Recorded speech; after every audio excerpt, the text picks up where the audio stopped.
Welcome to another edition of What Barrie's Talking About from Barrie 360. I'm Dan Blakeley. On this week's program, Mayor Alex Nuttall has declared a state of emergency to help the city deal with homeless encampments. He stops by to tell us what that means, what resources are now available, and what he hopes will come of all of this. We meet the new deputy chief with South Simcoe Police and get an update on what's happening with the service as it embarks on a review and update of its strategic plan. We get ready to celebrate Mexican Independence Day in Barrie, and Georgian Bay General Hospital has a huge fundraising event happening this weekend. We get the conversation started after this.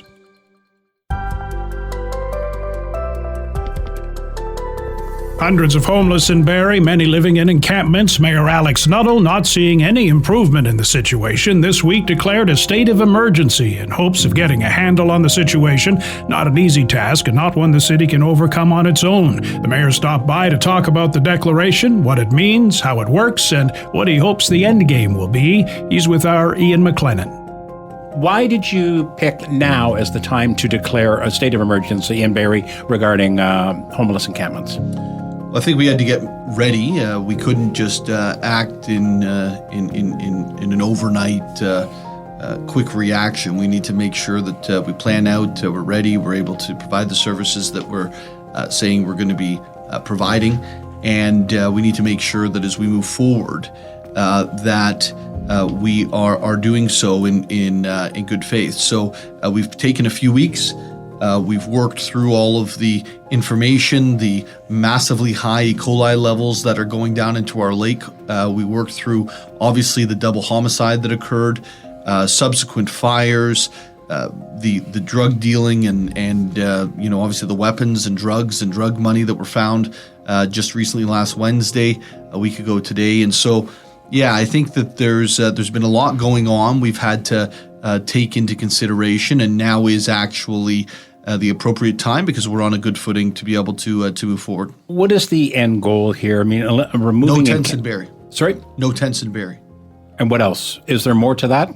Well, in terms of those that are living in the I tents? think there's two pieces. One piece here is to restore order. That means no tents in Barrie. That means that these types of situations that we've seen over the last little while don't continue. The second piece, obviously, which is in many ways the most important piece of this, is that the individuals who are here need to be offered an effective set of help and guidelines to move their lives forward. So that means having a bed or having a roof over one's head. It means having the mental health and the addiction supports, as we've talked about so many times on this show. And it means that we need to be able to enable and entice the individuals who are not going inside, who are not seeking help, who are not getting support, to do that. Obviously, we're at a point right now where we're trying to enable people to get help and to change their lives and move forward, and make it really uncomfortable and difficult to live in a life of addiction inside of a tent on the side of the road. That is not a condition that we will live here in Barrie with anymore. And we hope that the individual decides that they don't want to live in that condition anymore either and get the suitable help to move forward.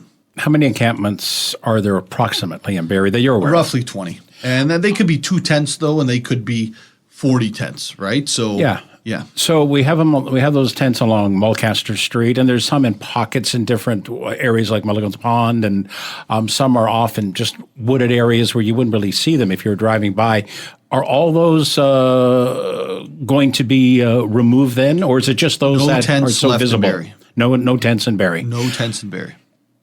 Magically, if all those people suddenly wanted supports for their addiction or their mental health or whatever, Sarah Peddle, the BuzzFeed Center, has indicated, though she has been understanding what you're trying to do, if it works, there's not enough shelter space right now or the supports for addiction. But as I said, we waited to this time because we wanted to be able to get coordination done between the county, the city, and the different agencies.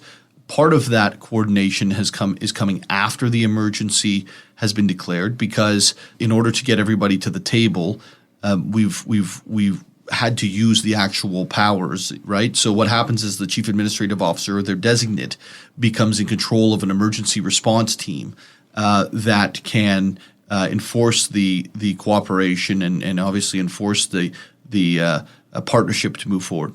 With the Emergency Act that you declared yesterday on Tuesday, what difference does that make? Or does that give you more powers, or does it?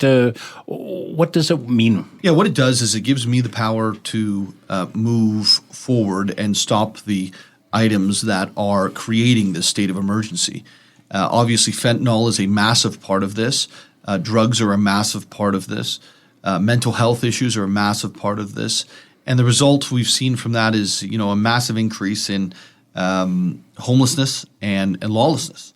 And so we need to deal with these core issues to tackle what people are so fed up with, which is the lawlessness and the obviously the homelessness that's pretty visible at the moment. Yeah, and is it the visibility? It makes people uncomfortable, but homelessness, as you said too, is a complex issue of affordable housing. How is that being addressed too? And with the county, because they're the ones that oversee the social services. So before we get to there, you asked a question about visibility, yeah, right? And I want to hit that head on. I actually think it's a good thing that it's become this visible. We've shut down a couple of encampments. Now we all know what the full state is in terms of what's been happening, how many people, certainly what type of conduct is in and around these encampments. The double murder was a terrible thing to happen. And through that, we've been able to learn what the status is of our streams and our water bodies near encampments. We've been able to understand the number of people that were staying in there, the number of folks that need help, the type of activity that's happening in these very unsafe encampments. The visibility is a good thing. It is a certainly frustrating thing for our community, and I share that frustration. But it's a good thing if we want to actually help and actually change the page on this emergency. And so, I think that we need to take stock, recognize where we're at, and then on good sound footing move forward, which brings us to the County of Simcoe, as your second part of that question was. The County of Simcoe has been nothing but supportive. They've been, supported our call for emergency. They've got more resources to bring it out into the field. Certainly, if they're unable to meet the need, then I've already given staff the approval to go and secure these resources elsewhere. That means, security resources. That means mental health supports. That means perhaps rehabilitative services, maybe in town, maybe out of town. That means housing for these folks. And quite frankly, for Barrie's sake in this county, we've done a lot. We've carried the burden, not only for the folks that are from Barrie, not only for the folks that are from Simcoe County, but from the folks who are coming here from elsewhere, which we know is far in excess of 50% of the folks that just don't have a connection here, yet they're living homeless on our streets and causing these types of issues. So I think that there's a ton of work to do. The county's saying all the right things, doing all the right things at the moment. And if we need to augment that and fill in gaps, we will do so. But we can't bear this challenge alone, and we're thankful that those around us are jumping in to help. Now, you also indicated that there's been a lot of financial support already from the province. Did you speak to the Premier at all, or have you since you declared your declaration? Look, I don't go into personal conversations with the Premier. I think that needs to be left in the position it is. But I will say this, that I've had many, many, many conversations with the Premier over the last 2.5 years about homelessness, about the addictions in our community, about how we're going to move forward. The Premier and the provincial government have given us an incredible amount of funding, and now we need to make sure those funds are being used in the most effective way to deliver what people expect. People expect that rehab is going to be available. They expect that detox is going to be available. They expect that a shelter and a transitional unit are going to be available, and that affordable housing's available as well. And that's why even before this order, we started proceeding with the construction of supportive housing over at Mapleview Church. The city gave $3.1 million to get that project done. Then we have another one over with Pratt Homes, another 24 units. On Dean Avenue, next to the library. On Dean Avenue, that's right. That's being built right now. And I can tell you that we've been receiving more and more requests to be part of this program. We're going to have hundreds of units that we're going to be able to bring in an affordable way in this community to help in the medium term. But the medium term doesn't help us today. So that's where we need the county and to come in and provide the housing, provide the supports. If it's going to be a hotel, it can't be in Barrie. We have shouldered the load, right? And we need these folks to be able to share in the burden that we have taking care of our most vulnerable. I was going to say that, actually. You used the word burden. Are these people that are in the encampments a burden? And do you think there are people going into these encampments and maybe preying upon people's addictions and what have you too? Like there's a criminal element. No question. Yeah. No question. But we went into a tent, we, the police, not me, came out with 2 crossbows, a starter pistol, drugs, and drug money. That was the one on Mulcaster Street that was behind you during your media event. Yeah. Right. So is there are there people preying on those in tents? Yes. Are the people who are preying on those in tents also in tents? Yes. Who was inside of this encampment that murdered 2 people and dismembered them? Right? Like that wasn't from outside the encampment. That was from inside the encampment. And it's high time that we recognize the safety inside of these places is a massive issue. If we want to help people, right, it is by recognizing the state that they're currently living in and living with and bringing change and support to it. And I don't believe we're helping people by letting them live in tents and places that, we haven't designed for that, or to build structures out of nothing, or to live in addiction. I think we're helping people when we help them find a way out. We want to enable people getting help, and we want to make it uncomfortable to live in a life of addiction on our streets in Barrie. When will the encampments, I know it's a process, begin to, be dismantled, for lack of a better word? Well, look, I think that those are questions that you'll see come out in the next few days. The answers come out in the next few days. There's a process that we have to follow. We need to make sure we have the appropriate spaces. We need to make sure we have the appropriate supports. We need to make sure that we have given the proper notice, and then the proper trespass, and then the proper enforcement. So there's a lot that goes into this. This is going to take months, not days. But certainly we'll work through that with care for individuals, compassion for individuals, but also recognizing that we are restoring order in our city. That is what we are doing. And it's going to mean that there's going to be some individuals that are going to decide they don't want help. And, you've heard me say it 100 times now, and I'm going to say it again. If you're in our city, living in our streets, living a life of addictions, and not accepting help, this probably isn't the place for you. If you want help, we want to give it to you. If you don't want help, go somewhere else where it's okay to live like that. And if they want help but can't get it yet, I'm not being. I'm just saying. I want help, but I haven't been accessing. That's a good question. Yeah. What do we do? But give me an example. There right now, in terms of mental health for youth or for adults, right now there's a wait list. I'm just wondering if you go to somebody or they say, hey, we've got a place for you, but we can't get you in yet. Then the next option is shelter until they get. What we've said to the county is if they're not able to meet the day on the requests that we have, and the requests we have are the requests that are coming from the individuals who are living in tents right now, right? So if we're not able to meet those requests, then the city of Barrie is to go to procure the services. Do I want to go out and get mental health professionals on the city's dime? No. Do I want to go out and get rehabilitative services paid for on the city's dime? No. We already pay for those things through our taxes to the province and through our taxes that we pass along to the county of Simcoe. But will I do it if it's necessary? Yes. And that is where we're at. That is why the state of emergency needs to come into place, so that we can actually coordinate these services, take control of our own destiny, help these individuals who are suffering, and ensure that we have resources to actually meet the day on this issue. What will it take for you to lift the state of emergency? When does it become all right? Well, I think we'll tackle that over the coming months. I don't have an answer for you on that today, but we'll certainly be keeping people updated on progress, whether there's success or whether we've missed the mark on some things. It's not going to go perfectly. There are going to be things that we need to recalibrate, and we'll make sure that we're completely transparent and open on that so that everyone's understanding where we're going. You said it's a good thing that people are seeing it because people are talking about it, obviously, now right across the country. Do you think it could turn into a positive, too, that people realize, oh, maybe there's a gap in the system here that hasn't been seen, needs to be addressed, that this will be a conversation starter, not just among politicians, but shelter providers and so on?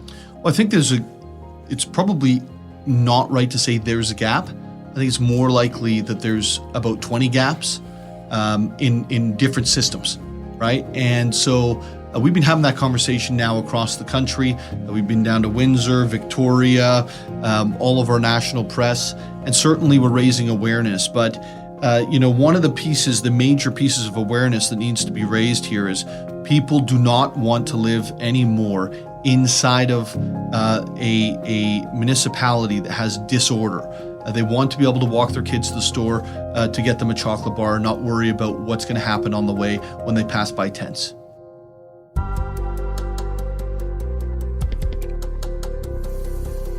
This is what Barrie's talking about from Barrie 360. I'm Dan Blakeley, walking the beat today with the Deputy Chief of the South Simcoe Police Service, Chris Landry. Welcome to the show. Welcome to Simcoe County. Good morning. Yes, thank you very much for having me here today. I really appreciate it. Well, it's good to have you here. You were sworn in at the end of May, but you were here for a few weeks before that, kind of getting the lay of the land. How have things been going for you? Things have been great. Yes, yeah. It's truly been an opportunity of my life to come into this role. So, yeah. All right. So how long have you been wearing a badge? Where did you come from? What have you done? Wow, that's a bit of a history. So, in 1994, I was hired by the Ontario Provincial Police, and I started my career in Port Credit in a traffic detachment. So I'm now in my 32nd year of policing.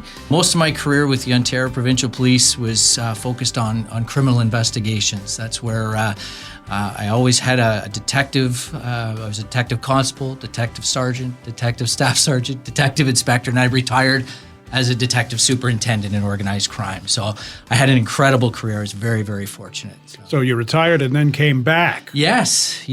Couldn't get it out of your blood. I wasn't ready. I was eligible to retire at 30 years. I was in my 31st year. But yeah, not quite ready to retire from that. So what does a deputy chief do? Let's lay that out for the people. What's your role with the service? Yeah, for sure. That's a good question, and I'm still learning that role every single day. But at a high level, I'm responsible for the daily operations, overseeing critical incidents within our area, implementing strategic change. So I'd say at a high level, Dan, it's a big balance between that high level management and strategic oversight with our frontline engagement. Because the frontline is so important. It's our foundation. So it's really important to me that I engage with the frontline as much as I can. I would like to do more. It's been 5 months now that I've been here. So yeah, at a high level, that's kind of my role. I report directly to the chief, and it's important that I keep him involved in the daily actions of our members. You're kind of his right-hand man. In a sense, yes. Yeah. Yes, absolutely. So you bring a wealth of experience with you that the officers within the service can feed off of, that the chief can probably feed off some of it as well. I mean, you've come from different backgrounds, and you can help each other that way, right? Yes, sir. Yes. I feel very fortunate in that sense. The OPP was, like I say, I had an incredible career. I was very well trained. I had lots of great opportunities in that career. And Chief Van Dyke has been incredible in that sense, open to ideas and hearing me out, and some of the value that I can bring to the South Simcoe Police. What are some of your ideas? What's your vision moving forward in your role? What I did coming into this role and preparing for it, obviously I interviewed and I put a lot of thought into that, and I've given myself a year to move some of these ideas forward. Obviously, some of my high priority levels, number one is our member wellness. But there are also areas, and again, that involves our members, is a modernization.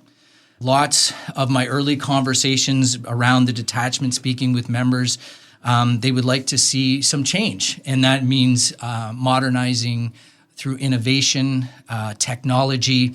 So I'm very fortunate. Again, I have many brilliant minds surrounding me. So I brought together a group, and we've got a modernization working group, and we're tackling on areas where we can improve. So, but the nexus to that is the community. This is a new role to me that I've never been able to have so much community involvement. I think it's my hometown, right? Bradford is where I've lived and raised my family. Yeah, so it's coming back to Simcoe County. Yes, yeah. This is my hometown, my family, my friends, my children. We've lived in Bradford for the last 15 years now. So this was something that kind of called to me in that sense, to be able to work within my community. So to your question, no, those are some of the things: being involved with the community, modernizing, moving forward, looking after our members, looking after our community needs and our members' needs going forward. So. Diversity is a huge topic for a number of reasons now. How do you work within that realm? Valuing diversity at all levels is so important. I encourage this when I speak to young officers, because sometimes the youngest officer will be the most quiet in the room, but they have the most to offer, right? So it's diversity of thought, it's diversity of experience, it's diversity of culture. So I want, and we do have that, and I encourage that. We encourage it through our recruiting. When I'm out in the community, I always engage in a conversation with someone their child, it might be in policing and they're interested in policing. So yeah, absolutely. The diversity of our organization is essential, I think, for our future success. Some new initiatives you have working on at the moment, including a new website coming online. Yes. What's happening there? I'm very excited about that. Again, that was one of my strategic priorities, and I'm very fortunate to have Sama as in my corporate communications, who's putting a ton of work into that. I'm very proud of it, and I'm super excited. So it's going to be a modernization of the website. It'd be more user-friendly, updating, easier way to find things. Like, a lot of people will have certain questions, and that'll be our new go-to. I'm super excited. Hopefully that we'll be launching that before the end of the year or sometime into the new year. So look for that. Strategic plan. Everybody's got a strategic plan, and it gets looked at over and over again. It gets revamped, and you're working on that as well.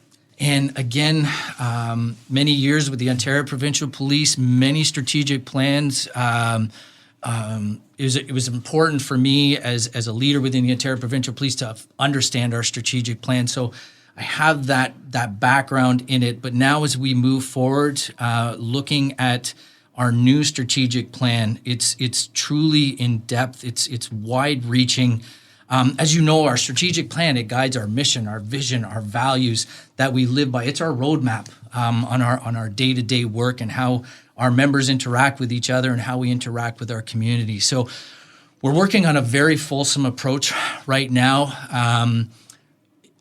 with our members of the board, high-level commands. We're going to be doing a employee survey, questions going out to our membership, getting their feedback.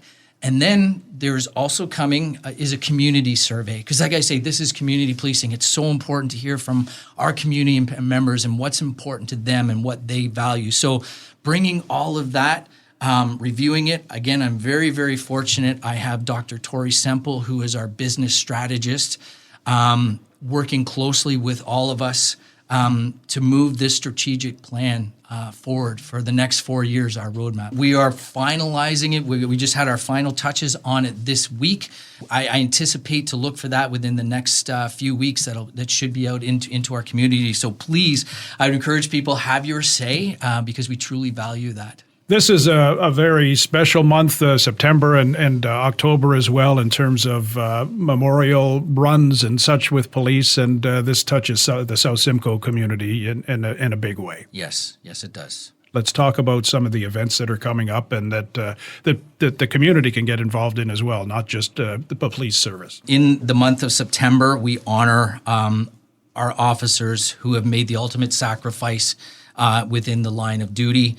as you mentioned, specifically within South Simcoe Police, we honor, Constable Alan Kuzmich, Constable Devin Northrup, and Constable Morgan Russell.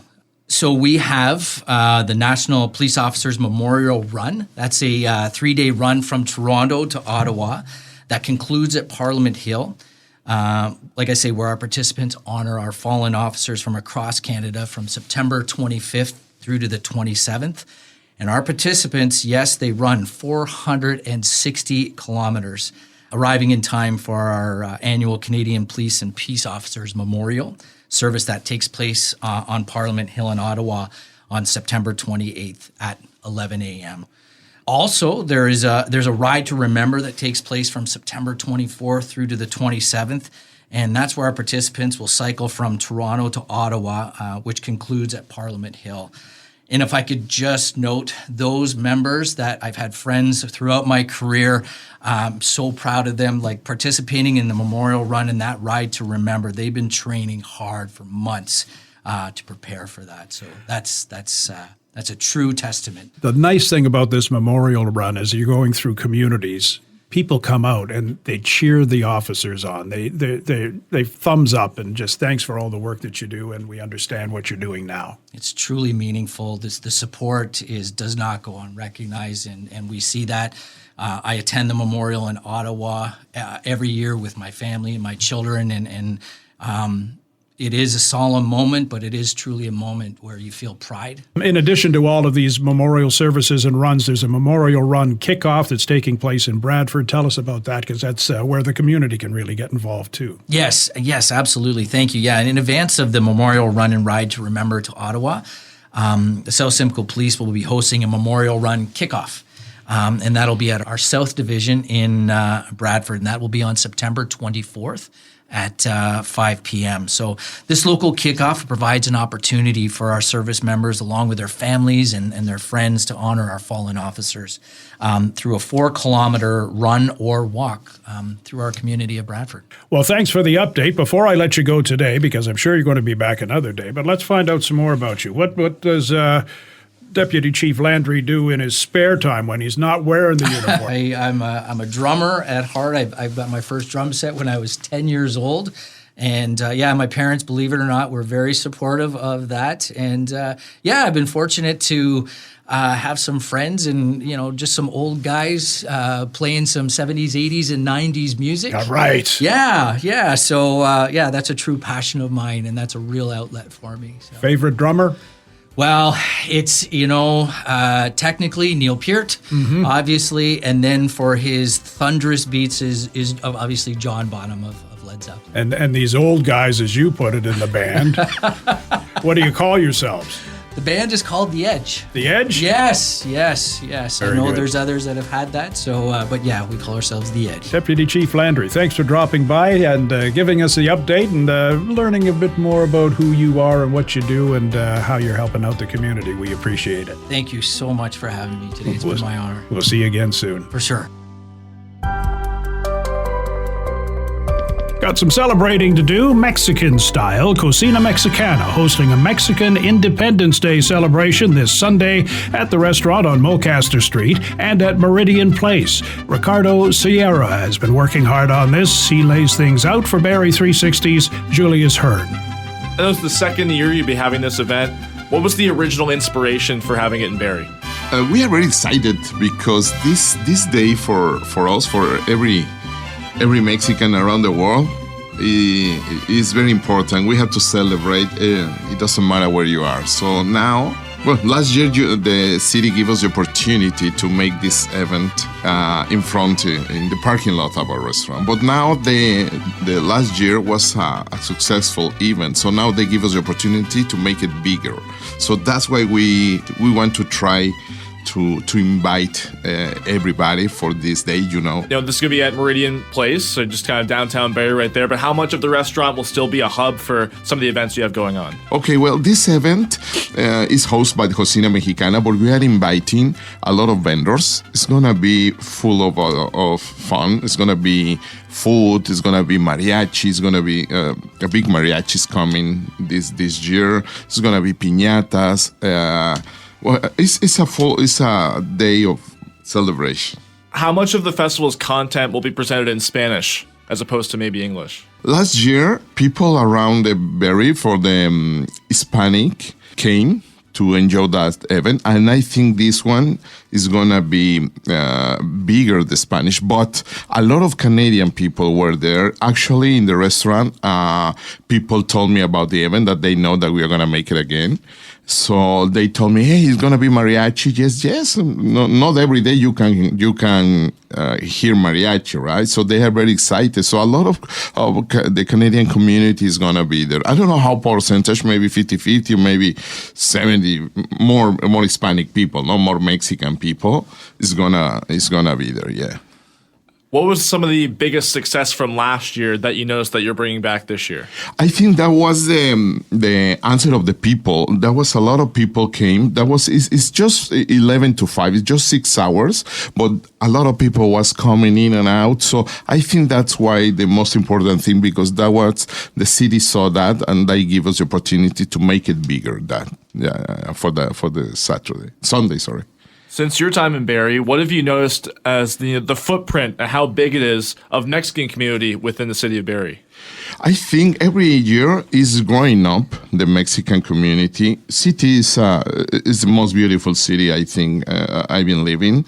So in the last years, 2-3 years, the Mexican community is growing up every day. So a lot of people is telling me what they can do to participate in this event. A lot of people is gonna bring some small vendor, of fruit, some I don't know how you say pintacaritas, the people who's painting your face painting. They are very excited. They are gonna be there. A lot of people is gonna be there. Does your restaurant maybe have any kind of specials going on during the event?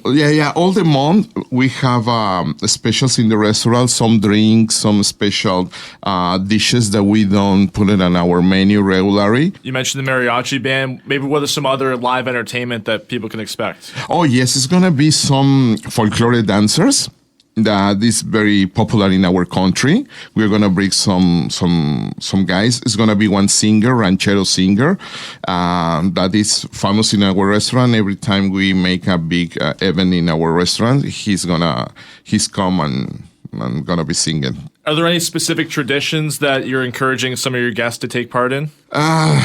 Traditions, well, in Mexico, for this special day, that is our biggest day in Mexico, it's just food, party. In every single city in Mexico, the mayor of the city give the El Grito de Independencia. That means that in the big plaza, in every city, they say Viva Mexico. So this is the most important moment for the Mexico in that day. I asked you about some traditions. I know there might be some traditional dress or like some things that people might want to wear specifically to the event this time around. Can you maybe elaborate on that? Oh, yes, sure. This is very important. This is a very important thing. A lot of people is wearing the colors of the flag, no? Green, white, and red. All the people coming like that. Some people coming with a Mexican hat. Some people coming painting the face like a Katrina, It doesn't too more related for the event, but people coming like that, just showing that it's Mexican and celebrating something from this big day for Mexico. Well, Ricardo, I really appreciate you coming in. I'm really excited to see this event and how it gets bigger this time around. One more time before we head out, just give everyone the basics one more time and what they can expect. Oh, they are going to expect a day full of joy, celebration, food, music. Actually, for the kids, we're gonna have piñatas. The kids can come and break the piñata there.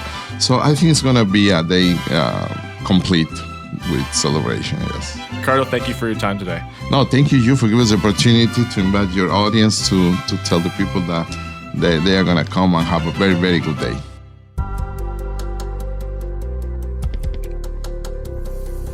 This is what Barrie's talking about from Barrie 360. I'm Dan Blakeley, heading down the road to Midland, Georgian Bay General Hospital, and the office of Robin Kazanowski, Community Giving Officer, who is very, very, very busy this week, getting ready for a very special event this Saturday, right? That is correct. We are ramping up for our Power of Giving event this Saturday, September 13th, being held in Wyvale Tiny Township. And you've got a lofty goal for this event. We do. Our fundraising goal is $312,000 to support Georgian Bay General Hospital in Midland as part of the launch of our new capital campaign titled We See You Inside and Out. Does this involve new equipment you want to get for the hospital or other things? Yeah, so the campaign encompasses the new MRI project that we just did and is now up and running in our hospital. It encloses also mammography services, which we are actively fundraising for and just actually completed our goal. So that is going to come up in early 2026. Also new equipment for the hospital, of course, because they always need new things every year. And then looking way into the future at a potential new hospital build and extension for mental health services. The capital campaign is $20 million, but this event will be our official launch and kickoff. So we're really excited. And this is important to get all of this equipment and get the expansion of the hospital because it means that residents in that area don't have to go somewhere else for treatment. That's correct. A lot of our residents in Midland are often having to travel to Barrie or Aurelia for these services, and we want to be able to offer everything as possible close to home. Tell us about the gala, what's involved, what's happening, and who can get involved. Yeah, so of course anyone can get involved. We are still selling tickets. There's not many left, but we invite everyone to join us. We have some exciting details, like Lane the Auctionista is once again joining us as our event host, and we'll be running our live auction that night. We have the incredible Blue Soul, who is going to be our entertainment for that night. If you were at the event in 2023, you would remember them and how amazing they were. And of course, our event also encompasses an amazing online auction with over 100 packages and experiences to bid on. Georgian Bay bag purchases, we have 15 left on our site. They're valued at $650 and being sold for $275. And all of this, just comes back to support the hospital. So we're super excited. And how do people get involved? How do they get their tickets? How do they do the bidding? So all of this information, the online auction, Georgian Bay bag purchases, ticket purchases, and more information about the event can be found at our website, give2gbgh.ca. So give2gbgh.ca. And do you have to be at the gala to take part in the auction? Not the online auction. The online auction is open to everyone and anyone. You can participate through online bidding right on that website, and then we would have pickup dates following the event. So the online auction is for anyone. The live auction is exclusive to the event, so if you want to take part in the live auction, we invite you to purchase a ticket, which are $200, and join us this evening. And again, the website is give2gbgh.ca. Robin, thanks for taking the time. I know you're very, very busy for the next few days, so we're happy that you were able to join us and we can get the message out for you. Thank you very much. Appreciate the time. And that's our program for this week. Thanks to Ian and Julius for their input, to Matt Ladder for his technical expertise, and to you for listening. If you like what you've heard, please subscribe to What Barrie's Talking About. You can rate it, review it. You can also keep up with What Barrie's Talking About on Blue Sky and X at Barrie 360, on our website, barrie360.com, and there's our daily Kickstart podcast available from any streaming service and on our website. I'm Dan Blakeley. Hope you'll join us again next week.